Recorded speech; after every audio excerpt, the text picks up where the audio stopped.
invitación a los católicos a tomar conciencia de la política. No es un mandato. No, eso te quería decir. Mandato. No, es una obligación del católico, lo hice clarito. Es un derecho, pero también es un deber, o sea, una obligación de los católicos. Pero hay deberes dirigidos conforme a la conciencia de la fe católica. Es un deber. Pero dice, un derecho y un deber participar en política y no sacar disculpitas. La disculpita de que como la política es una actividad que está tan podrida, tan corrompida, nosotros los cristianos somos tan buenos que si nos metemos en semejante porquería, de pronto nos untamos. No hay, ya sea que eso ocurra. Él dice que eso no es disculpa. Gracias, Señor, porque no soy como los demás. Fue que claro, fariseo, porque es una actividad de hipócrita. Sí, claro. Claro. Entonces, ¿qué es lo que nos quiere decir el Papa? Que tenemos la obligación de intervenir en política. Claro, de acuerdo con nuestra conciencia, pero no sacar disculpitas, que repito, que como la política es la actividad de la intriga, del engaño, del fraude, de la corrupción, los buenazos no tenemos que meternos, no vayáis a que nos contaminemos. Eso no es cierto. ¿Quién? ¿Por qué? Porque si todo el mundo piensa así, ¿cuál será el resultado?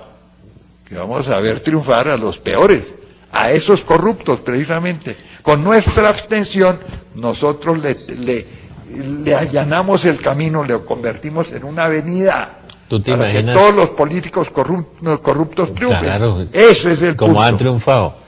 ¿Tú te imaginas a San Luis de Francia renunciando al trono, diciendo, no, es que esto de gobernar es terrible, yo me voy a retirar? Y San Luis de Francia organizó la justicia social en su país. Cometió muchos errores, como una cruzada y otras cosas que hizo, pero fue santo y gobernó con justicia y con equidad. ¿Qué tal que se hubiera retirado del trono para dejar un conde o un duque corrupto a manejar eso? Pues, claro. ¿Cierto? Sí, eso es que lo que decía Luther King y Gandhi, que con la abstención de los buenos, entre comillas, es que triunfan precisamente los malvados, los que jamás quisiéramos ver que ganaran.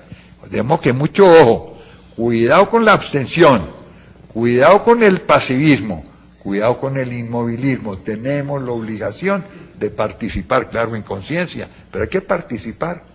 Miren, los hermanos protestantes nos dan el ejemplo. En conciencia católica. Sí, porque miren, los hermanos protestantes tienen por lo menos 10 o 12 personas en el Congreso. Parlamentarios. Nosotros en este momento no tenemos ni una, porque el último que teníamos, Carlos Corsi, como tú lo dijiste, lo dejamos abandonado. Miren la irresponsabilidad de los católicos. Tenemos que ponernos las pilas y saber que tenemos que entrar. Tenemos algunos amigos como Roberto Gerlain, ¿no es cierto? Algunos amigos católicos allá tenemos, pero no, los católicos nunca nos hemos movido dentro del ámbito político porque somos, gracias Señor, porque no soy como los demás. Este programa, cuando yo menciono la política, la gente me llama. El doctor Arango se está desviando, se está torciendo, ¿no? Porque tiene un programa de Biblia, Historia y Profecía, no, y habla de política. No, hombre, no solo eso. Entonces muchos santos se torcieron. Por ejemplo, Manuel García Morente, político, gobernante el ecuatoriano. Ecuador, es santo. Santo. El mismo que tú citaste, Tomás Moro. Que fue canciller del rey de Inglaterra. El alcalde de la City. Claro. Sí. Bueno, muchos otros han sido, por ejemplo, San Nicolás de Flü. Uy, qué maravilla, el de Suiza, ¿no? El de Suiza, que influyó precisamente en la paz de Suiza. En la Constitución de Suiza, inspirada en la Biblia. Está también, hombre, comencemos por los patriarcas. Mire, el rey David, santo rey David. Salomón. El rey Salomón. San Luis de Francia, que tú lo citaste. San Esteban, rey de Hungría, ojo, María Cristina, reina de Suecia, Isabel de España, Isabel, Enrique, España, claro. Y San Enrique, San Eduardo, reyes, por Dios, no, y había muchos más. La reina Isabel, que claro, es una maravilla. Entonces, a jalarle a la política, ¿por qué me metí yo en este berenjenal? Precisamente como candidato a la presidencia de la República, porque precisamente considero que mi deber, en mi caso, yo tenía que hacerlo. Tengo que hacerlo porque tenemos que rescatar a Colombia. ¿Rescatarla de qué? De muchas atrocidades, de muchas plagas, del desempleo tremendo, de la corrupción, de la guerra, llevamos 61 años en conflictividad violenta, rescatarla de la politiquería, precisamente de la corrupción de muchos políticos, no digo todos, pero muchos, y de todos los partidos, ¿para qué hablamos tonterías? Pues sí hay que rescatarla, y rescatar la política, ojo, la política, ¿qué es la política? ¿Me permite dar una definición? Claro. Una mía.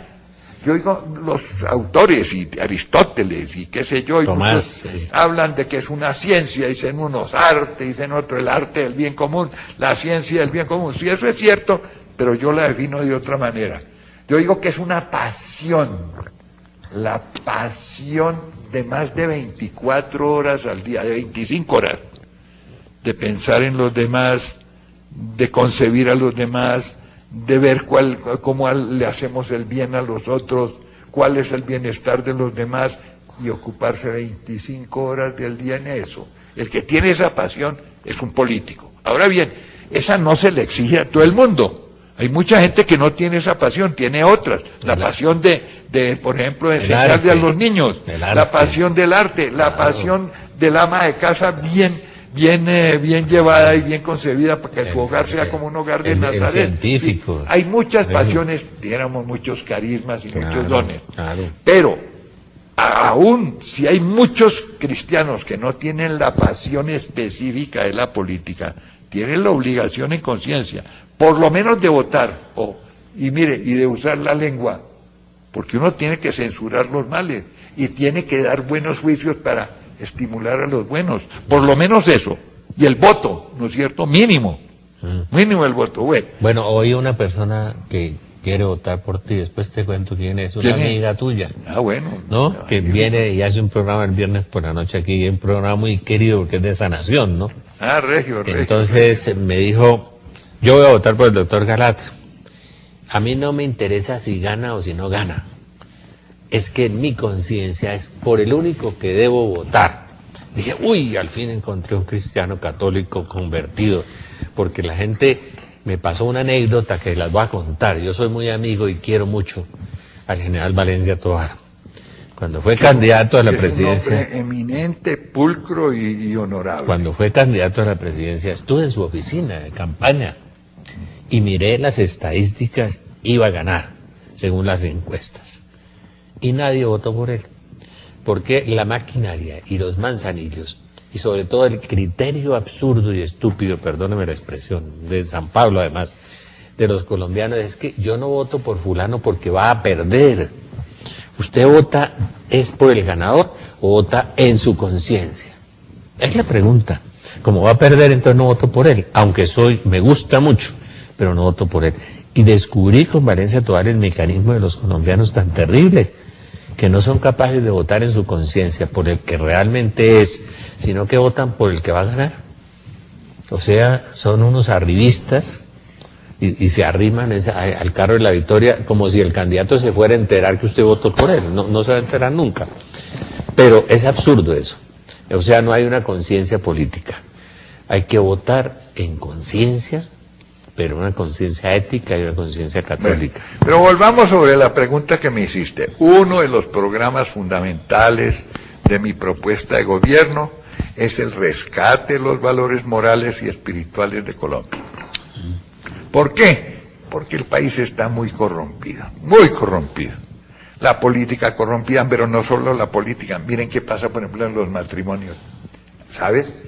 En estos días, mi párroco pues nos contó y me causó mucha tristeza, que una señora que tenía dos años de casada, trabaja en una empresa, regresó una tarde y le dijo a su esposo, ya no te quiero más, me conseguí otro, tengo un amor allá en la empresa donde trabajo, de modo que chao, y listo, así tranquilamente. Deshacer en esa forma un matrimonio, pero es que todos los días ocurre eso. Menos mal que esta tuvo por lo menos la franqueza de decirle, otra